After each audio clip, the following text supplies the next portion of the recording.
This monument, 3 large anchors attached to flagpoles, together with the unmarked grave where fallen seamen lay, is a memorial honoring the naval glory of the Krasnoflotsky fort. The fort was built near the village of Krasnaya Gorka and was known as Alexievsky before the revolution. There were good reasons for the fort's construction.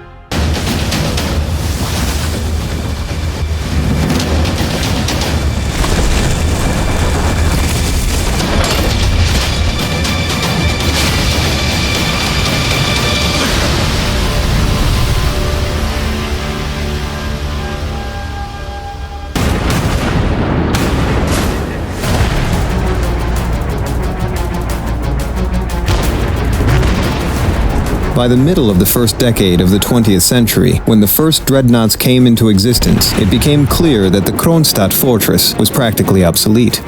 Its 250mm guns had a maximum range of nearly 14 kilometers, while the newest enemy ships could hit the fortress from twice that distance. The brick walls of the fort wouldn't hold against a salvo from the 305mm guns of dreadnoughts.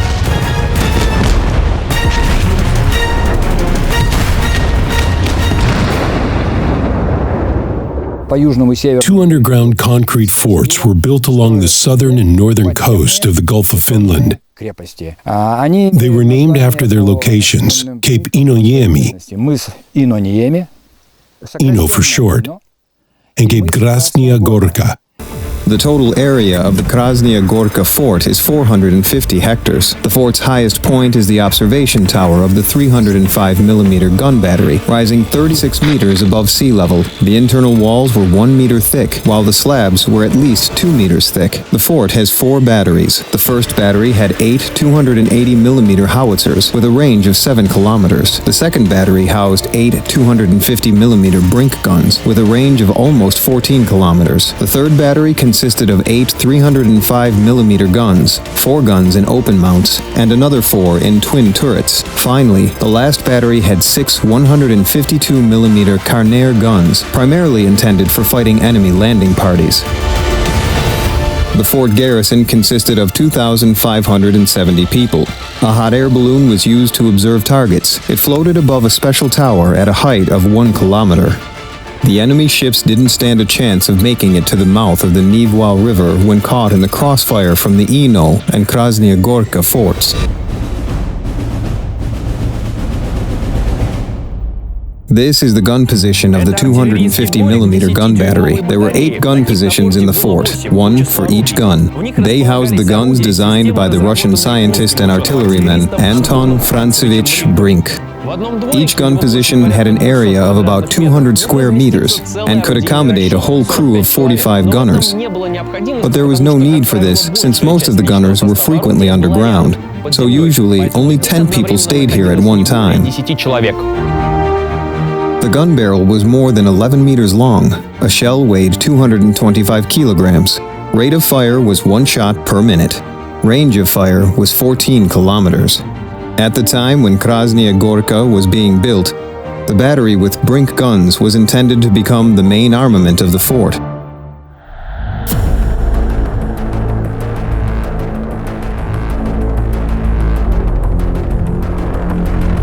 Gun positions are connected to each other by posterns, long underground corridors, and surrounded by casemates. These bell mouths were used for communication. An officer gave the order.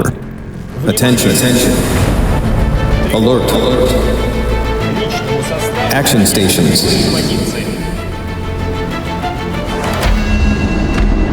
The communication system is connected to the adjacent casemates. This is how orders are passed along. On the walls, you can see fixtures for bunks. During operations, gunners slept right here, in the basement next to their stations. When Krasnaya Gorka was being built, reinforced concrete was not yet known, and concrete production was costly. This is why more than half of the fort's walls are made of lime, and only 10% of them are made of concrete. That being said, they are hard to destroy even 100 years later. Still, these posterns are only one of the many fortifications at Krasnaya Gorka.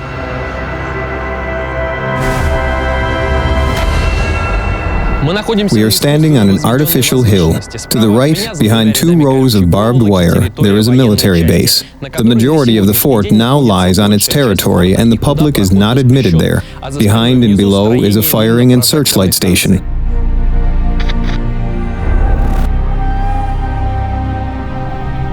As you can guess from the name, this was where mines were stored and assembled. Powerful searchlights illuminated access to the fort.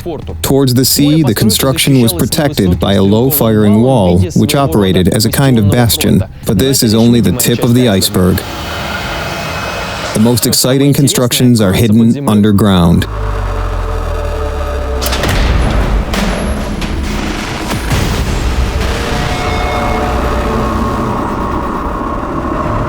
In the basement, there is a wide corridor with ventilation tubes that run through the whole firing and searchlight station. You can see cable channels on the floor and numerous casemates to the right and left. Here, fuel tanks were built into the floor. Before they were cut down, they reached the ceiling. The fuel supply was enough to keep a small standalone power plant running for precisely 90 days.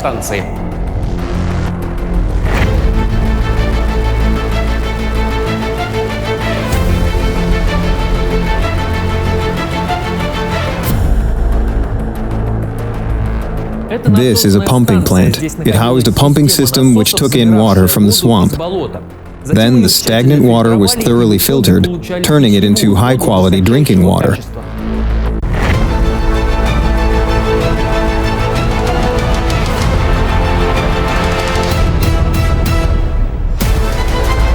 This space housed the equipment which gave the station its name. It's a shaft for storing disappearing Siemens Schuckert searchlights with a glass diameter of almost 2 meters.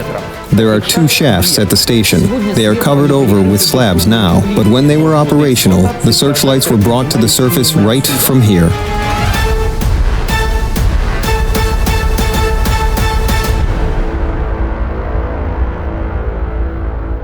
It's hard to believe, but at the beginning of the 20th century, the fort had its own telephone station, water facilities, heating system, sewage collection system, and a standalone power plant.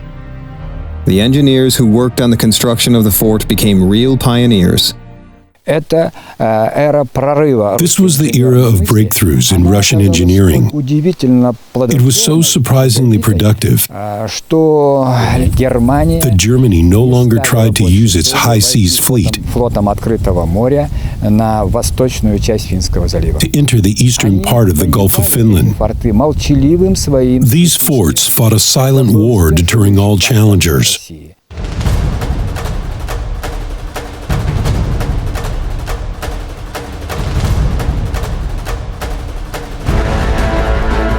In the summer of 1918, news arrived that Germans were going to attempt a landing.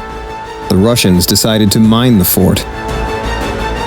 On August 19, 1918, a violent thunderstorm passed over the fort. The charges detonated, resulting in a massive explosion. This is where the explosion happened, the location of the 250mm gun battery. Right behind me is a giant crater which was created by the explosion. Part of the fortifications were blown sky high before falling back down. This is all that is left of the gun positions and the command and observation post of the battery. The 250mm guns were torn off the mount and thrown 30 meters backwards. Can you imagine that? A giant 10-meter gun weighing 22 tons flying 30 meters.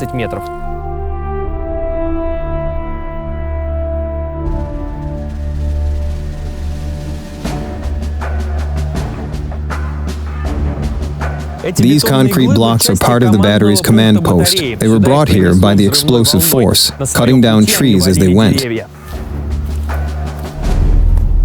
Before reaching the water, the distance from here to the battery is more than 1,000 meters. You can imagine how violent the explosion was. In late May and early June 1919, a major part of the garrison staged a White Guard mutiny led by the commandant. 3 days later, the mutiny was suppressed. 2 years later, the garrison, now red, supported the suppression of the Kronstadt rebellion against the Bolsheviks. But battles for the Red and the White Army were not the only battles that the fort was engaged in. In 1919, the coastal artillery of the Krasnaya Gorka fort had to fight with a British warship. In 1919, England built and launched a special-purpose ship for destroying coastal fortifications. The ship was built based on U.S. technology and equipped with two powerful 381mm guns. It was known as the monitor HMS Yerbas. HMS Yerbas was towed to the destination and brought to anchor, followed by the fire adjustment procedure.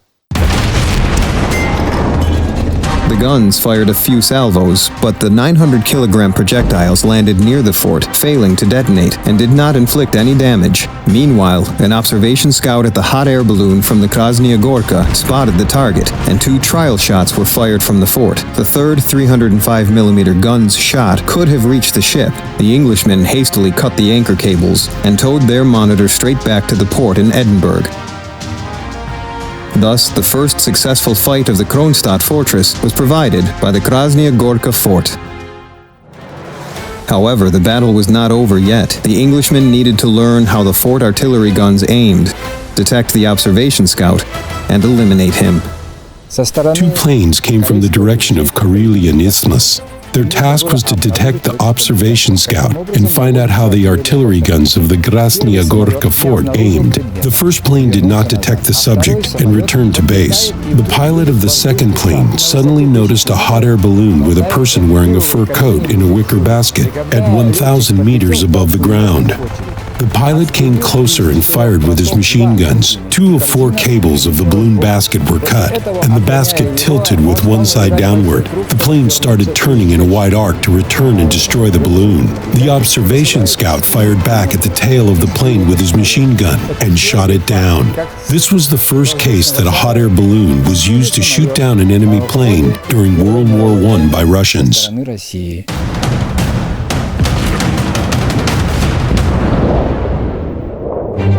After the Russian Civil War and the first years of a hard post-war period, the Red Army decided to renovate the fort's defense system. One of the key requirements of the time was the use of mobile artillery.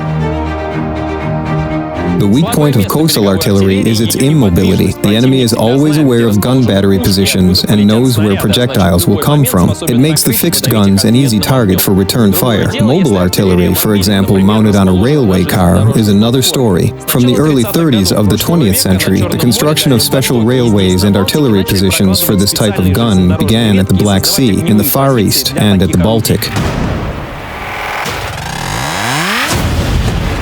Mobile railway guns are a low-cost option used as a substitute for stationary fortifications. Railway guns can be quickly positioned for firing, discharge several salvos, and be withdrawn to a safe position. About 80 kilometers of railway lines were built across the fort's surface for this purpose. This railway artillery mount, TM-312, is equipped with a powerful 305mm gun. It used to be installed on battleship Imperator Alexander III, but in 1944 it was relocated to Krasnaya Gorka fort.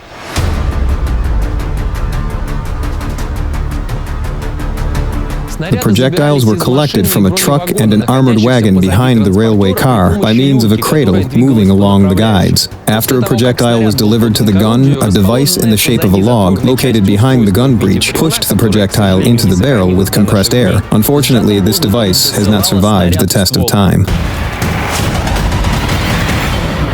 When firing, this type of gun could easily collapse.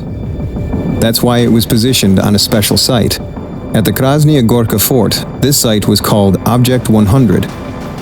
When delivered to the site, guns were fixed and connected to the fire control system located at the observation post. To ensure precise fire from the new artillery systems, the fort required a modern approach to aiming. A hot air balloon with an observation scout in a basket became a thing of the past. Instead, a 38-meter concrete lookout tower was constructed at the Object 100. There is no way up. 2 flights of stairs have been removed. At the very top of the tower, there is a large room equipped with a Launitz rangefinder, telephone station, and radio. By the beginning of World War II, the Krasnaya Gorka fort was considered an elite unit of the nation's coastal defense. 3 months after Nazi Germany invaded the territory of the USSR, the Wehrmacht troops were stunned by the heavy fire of the fort's gun batteries. It was then that the Oranienbaum Bridgehead was established. Its boundaries were determined by the firing range of the Krasnaya Gorka artillery. This artillery mount had the code name TM-1-180. TM is the Russian acronym for a railway gun, 1 is a design number, and 180 stands for the gun's caliber in millimeters. The crew was partially protected by armor. The front end of the armor is 39 millimeters thick, which is almost as thick as the front armor of the T-34 tank. Immediately before firing, the crew laid cross ties under the railway car on the rails to prevent damage from the recoil caused by a powerful blast. The gun fires. The clock is ticking. The seamen start throwing the cross ties on the lower deck. Here. The support legs came out of the ground, but there's no need to fold them into the transport position. They do not prevent the car from moving. The worst thing they can do is break a few trees along the railway. The railway gun withdraws from the firing position. This is where an electric motor would sit, allowing the railway car to cover the distance of 30 kilometers and stay out of sight of enemy scouts.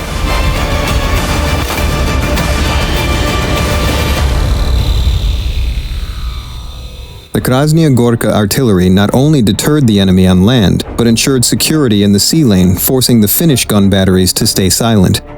In 1942, the fort was even provided with supplementary armament, despite the ongoing siege.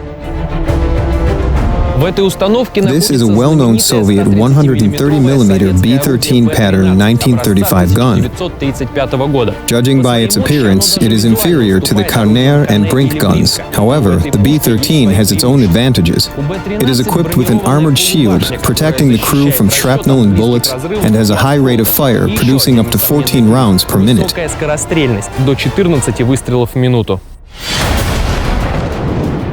In January 1944, the Oranienbaum Bridgehead served as a starting point for Operation January Thunder, aimed at ending the Siege of Leningrad. Later, the fort's gun batteries were used to fire on Finnish fortifications at the Karelian Isthmus. By the end of World War II, the railway guns were far from the fort, near Königsberg. Of all the forts of the Kronstadt fortress, the Krasnaya Gorka had the most prominent career. The fort stirred up and suppressed rebellions, and fired at enemy land troops and even neighboring forts. During the Russian Civil War, it fought against an English warship and Kronstadt battleships. During World War II, it served as the last stand of the Leningrad defense. Nowadays, the partially abandoned Krasnaya Gorka fort is one of the most interesting memorials of the Kronstadt fortress and Russian naval glory.